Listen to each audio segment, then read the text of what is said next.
Olá pessoal, meu nome é Gilberto Medeiros Ribeiro, eu sou professor de vocês na disciplina de Introdução a Sistemas Lógicos e na aula de hoje eu vou tentar cobrir alguns pontos de natureza histórica no que diz respeito ao tema que nós vamos tratar no decorrer do curso. Então vou fazer um apanhado aqui, muito pessoal, ah, de que mostra um pouco das origens, de como que a gente começou a fazer essas coisas, o que é isso, do que a gente está falando, quem teve as ideias. Então, isso começou a partir da lógica booleana, do século XIX, que foi traduzido de uma forma um pouco mais fácil de ser aplicada nesse artigo aqui de Huntington. Basicamente o que ele faz é o seguinte, ele trazer alguns conceitos fundamentais de como é que você faz as operações lógicas, porque naquela época, o que havia sido concebido em termos de álgebra booleana era quase que uma classe de problemas que eram tratados dentro de cálculo. Então, quem é matemático sabe isso muito melhor do que eu.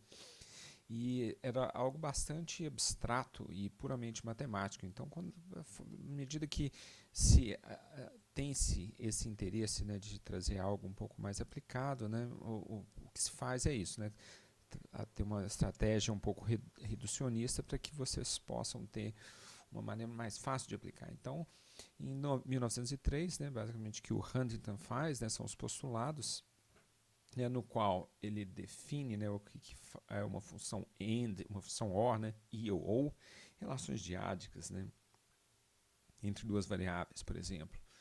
Depois entra Shannon, isso já em 1938, e é algo que é bastante interessante quando a gente observa esse histórico. Quando a gente fala de Shannon, e eu vou gastar um pouco mais da aula de hoje para falar um pouco dessa personalidade, que talvez seja para a computação que Einstein é para a física, um cientista absolutamente fabuloso e prolífico, começou como um matemático, ele se autodenomina matemático, depois fez aí um mestrado em engenharia elétrica. E sua tese de mestrado de engenharia elétrica é considerada talvez a tese de mestrado mais importante do século passado, talvez seja até desse século também. Por quê? Porque vamos começar pelo título dela. O que ela faz? Ela faz uma análise simbólica de circuitos de relé e circuitos que chaveiam. Relé nada mais é do que uma chave acionada eletromagneticamente. Isso aqui é a tese dele, a cara dela, de como que ela é naturalmente reeditada. Mas esse livro aqui, ele traz isso, ele mostrou, e o que eu achei legal desse livro aqui, do qual eu extraí esse material, que é um livro sobre ciências cognitivas, ele fala o seguinte, que você poderia expressar chaves e relés em termos de equações booleanas. Em outras palavras, como você transforma equações em circuitos e vice-versa. Então, o que é muito interessante, quando você vê no segundo parágrafo já da tese dele, ele explica qual que é o método de solução desses problemas, de maneira bastante breve. Então, você vê, ele tinha apenas 22 anos quando ele propôs isso. Qualquer circuito que é representado por uma... qualquer circuito pode ser representado por um conjunto de equações e os termos das equações correspondem às várias chaves e relés no circuito. Basicamente é isso. Olha a simplicidade com que ele demonstra. Então eu sugiro que vocês deem uma olhadinha, pelo menos nas 3 primeiras páginas dessa tese dele. É o que eu faço. Eu vou tentar cobrir um pouco dessas 3 páginas aqui, porque elas são tão densas que elas encapsulam provavelmente metade do nosso curso aqui, que a gente vai ver. Então, para vocês terem uma ideia. Depois eu vou dar, ainda nessa aula, daqui a alguns slides, mais alguns exemplos de como o Shannon contribuiu para o nosso campo, o nosso campo de trabalho. Então vai ser bastante interessante. Isso aqui ilustra um pouco a forma de raciocínio que ele colocava. Então, ele coloca, assim como ele diz, os seus postulados, e daí ele deriva que tipo de circuito que você tem. Então, por exemplo, se você tem um circuito em paralelo com um circuito fechado, é um circuito fechado em paralelo com um circuito fechado, é um circuito fechado. Circuito aberto em série com circuito aberto é um circuito aberto. E a partir desses postulados, vocês percebem que ele começa a derivar todas as equações, né? Um método dedutivo que ele faz, né? E para nós isso, na próxima aula, já será muito importante. Por quê? Porque nós vamos trazer toda a questão de CMOS, entender CMOS, tecnologia CMOS, como a tecnologia de ligar e desligar chaves. Então é isso que a gente vai tratar. Então essa é uma forma que ele começou. Essa tabela aqui, ela entra um pouco mais no detalhe. Então percebam que assim, isso aqui deve ser a segunda página da tese dele, ou a terceira, mas percebam como que ele organiza essas informações de uma maneira muito clara, muito prática, né? Então isso mostra todo o brilhantismo dele, né? Ele coloca o circuito, a interpretação em termos de circuitos utilizando chaves e relés, e a interpretação no que diz respeito a cálculo de proposições, cálculo proposicional. Então, você pode colocar, por exemplo, olha que interessante, o circuito X, vai falar a proposição X. O circuito está fechado, a proposição é falsa. O circuito está aberto, a proposição é verdadeira. Uma conexão série de circuitos X e Y. Na época, perceba que ele coloca aqui o mais. Né? É algo interessante também. Né? Aqui, hoje a gente considera série, né? Dependendo da lógica que a gente vai utilizando, na cabeça daqueles que vocês que já sabem, né? De Morgan, né? Então você pode aplicar toda a teorema de De Morgan para poder reinterpretar o que estava escrito aqui, mas vamos ler o que ele diz, né? Conexão de circuito série X e Y, a proposição é verdadeira quando X ou Y é verdadeiro, certo? Então a gente percebe que essa equação que aqui está, né, na interpretação dos cálculos de probabilidades, e a forma como ele coloca o circuito. Então isso dá uma ilustração de como que ele implementa tudo isso. E a partir daí ele deriva. Olha que legal, ele deriva todas as equações. Em outras palavras, ele deriva todos os circuitos. Isso é que é o interessante na tese dele. Eu vou apenas fazer um parêntese antes de passar para a próxima parte, para poder dar mais uma dimensão até maior de como que o impacto do Shannon ele foi não apenas nessa metade do curso que a gente vai tratar agora, mas praticamente de tudo, né, toda a teoria de informação. Ele que é considerado, né, o pai da teoria de informação, e um dos primeiros conceitos que ele desenvolveu era a chamada entropia de Shannon. É uma quantidade, né, em analogia à entropia termodinâmica que ele empresta da física para poder descrever o conceito de quantidade de informação. Então, quando você chega e fala assim, poxa, eu tenho uma foto de um quadro branco, qual que é a quantidade de informação que a gente tem? Em outras palavras, quantos bits eu preciso para descrever toda a informação que está nesse quadro, né? Então, você sabe muito bem que se for um quadro igualmente branco, só precisa de um bit 0, por exemplo, se 0 for branco e 1 for preto. Então, você precisa só de um bit. Então, é uma fonte, né, de baixíssima entropia. Basta um bit para você poder determinar. De maneira análoga, né, a probabilidade, digamos, de uma foto totalmente negra dela ser 1, e aqui P é a probabilidade de um dado bit ser 0 ou 1, da mesma forma a entropia também é baixa. Onde nós temos entropia alta? Quando o número de bits de 0 e 1 são iguais, ou seja, quando a probabilidade é meio. Então, quando a gente olha para uma foto como essa aqui, a foto do Shannon, vocês percebem que ela não é nem branca nem negra. Então, ela contém bastante informação. Então, vocês percebam como que ele trouxe uma forma de você quantificar a quantidade de informação de uma maneira muito elegante. Isso é importante por quê? Porque a próxima contribuição que ele faz a partir desse conceito é a chamada capacidade de comunicação de um dado canal. E o que a gente faz hoje em dia, quando todo mundo é acostumado a pegar o celular, né, por exemplo, você vai se distanciando, né, de uma estação radiobase, e o que a gente percebe é que, à medida que você distancia da estação radiobase, a voz começa a ficar cortada, né? O que está acontecendo?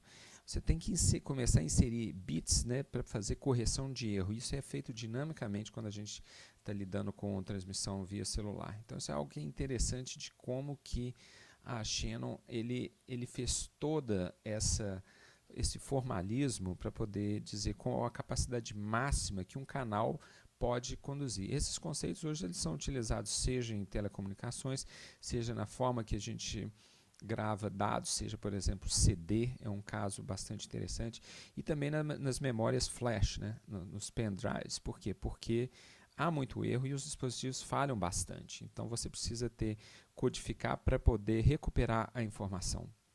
Então, voltando, circuitos, depois entropia de Shannon, definição clássica, depois capacidade de comunicação de um canal, 3 contribuições.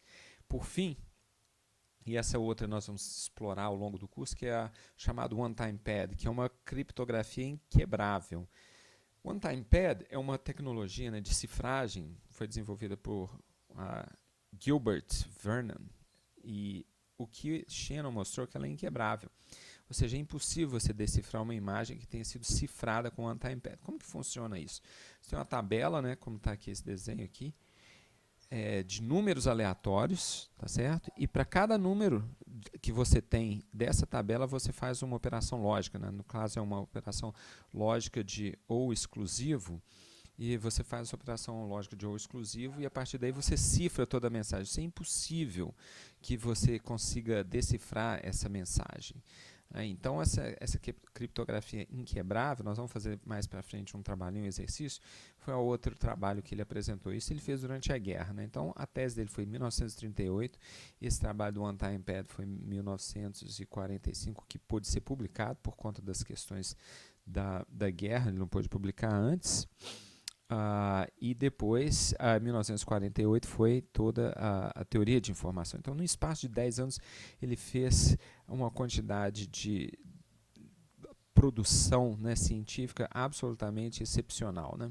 Ainda nessa questão de capacidade de enviar informações, né, essa contribuição que ele fez sobre o canal de comunicação, o que é que ele descobriu? Ele descobriu que tinha uma certa taxa de transmissão máxima que não pode ser excedida. Em outras palavras, sua banda, né, a banda do seu canal, ela é finita. Transmitir mais rápido não vai te conseguir fazer com que transmita mais dados. E ele demonstra que, ainda que esse canal esteja ruidoso, você consegue ter uma comunicação livre de erros se você, mantendo essa taxa de transmissão dentro da banda, se você consegue implementar esse método de correção de erros. Né? Então, isso é algo que, assim, tudo que a gente faz tem Shannon. Tudo, absolutamente tudo que nós fazemos hoje, né, seja essa transmissão, seja gravar o dado no computador, seja processar, ele usa tudo. Por isso que eu acho interessante a gente fazer um pequeno tributo a ele, né, e fazer um pouco dessa memória. Depois, mais para frente, eu mostro um pouco mais de material para aqueles que tenham curiosidade de aprender um pouco mais. Depois, em 1954, entra Huffman, né, e o que ele traz aqui, então, é a noção de circuito sequencial. E isso era importante. Então, até aquele momento, não tinha muito essa questão. Dois conceitos importantes que ele traz, né? Uma questão de estabilidade ou falta de um dispositivo que chaveia. Isso é muito importante, muito importante. Nós vamos estudar isso mais para frente, que é chamada condição de corrida. É um termo que o Huffman coloca nesse artigo dele aqui, de 54, que quando você não consegue ter um dado preciso, ele fica oscilando entre dois valores, por exemplo. Tabela de fluxo, né, que mais para frente a gente pode interpretar isso como sendo máquina de estados. Então, esse é um outro exemplo que ele trouxe. Mas um exemplo que eu acho que é um ponto que é muito importante que ele traz nesse trabalho aqui, que é a parte que faz a organização do nosso curso, que basicamente é isso. Você trata de circuitos combinacionais e circuitos sequenciais. E como eu mostrei até na aula anterior, né, tem uma diferenciação entre ambos. Aqui esse A é o combinacional, B é o sequencial, e basicamente o que o combinacional faz é ter uma saída Z que dependa única e exclusivamente dos estados xi e x2 em qualquer tempo. Então, basicamente, é isso que um circuito combinacional faz. Enquanto que um sequencial ele depende desses valores e de valores pregressos dessas variáveis. Então, essa noção de depender de algo do passado, ela implica na constituição de memória. Certo? Então, é isso que ele menciona aqui, no seu artigo, que ele fala que o circuito diz que tem memória. Em outras palavras, ele lembra de um dado estado de uma variável, né? Então, o que ele traz, né, nessa época, né, 1954, toda essa questão de noção de memória, noção de execução, né, de cálculos, de lógica sequencial. Então, essa é basicamente a base. Então, assim, se a gente pudesse resumir, né, essa história, a gente tem que o Shannon ele foi o responsável por fazer essa conexão entre o cálculo proposicional, né, a álgebra booleana e circuitos de Relesky-Chaven, e, como eu mostrei, muito mais do que isso, enquanto que o Huntington propôs toda essa lógica sequencial e conceitos de memória em um circuito. Então, são pontos que são importantes aí para vocês lembrarem, para aqueles de vocês que desejem se aprofundar um pouco mais, tem um material suplementar, temos aqui alguns vídeos do Shannon, né? Esse primeiro aqui que é feito foi elaborado pela AT&T. AT&T é o sucessor do Bell Labs. Bell Labs foi onde Shannon trabalhou, né? E é muito legal. No minuto 4 minutos e 4 segundos, ele fala um pouco da primeira máquina de IA, um dos primórdios, né, a máquina de inteligência artificial. Ele faz um ratinho que tem que sair de um labirinto e como que o ratinho aprende a sair. É muito, muito bacana. E ele mostra o vídeo dele fazendo isso. Tem outro vídeo também um pouco mais longo, esse segundo que está aqui. E, por fim, esse último vídeo, né, também curto, né, de 5 minutos, que explica um pouco mais sobre esse limite de Shannon, né, da velocidade, taxa de transmissão e capacidade de comunicação de um dado canal. Temos também outros livros muito interessantes. Tem esse aqui, o próprio livro do Shannon, né, que é muito curioso. Vocês conheceram um pouco mais sobre ele, veem que é um cara muito brincalhão, né, bem excêntrico, muito interessante a pessoa. E outros dois livros que falam sobre, um que fala um pouco mais sobre a invenção do transistor, né, Crystal Fire, que é um livro bem interessante, e um outro que fala mais sobre a tecnologia MOS, que é um livro que também relata toda a forma como isso surgiu de laboratórios corporativos, empresas, startup, como que tudo isso surgiu, né? Também é um relato muito legal. Esse aqui eu acho que vocês conseguem encontrar na web. São pontos importantes, né, para a formação de vocês. Então, com isso, eu vou terminar aqui os slides dessa aula e aguardo vocês na próxima aula, gente. Um grande abraço.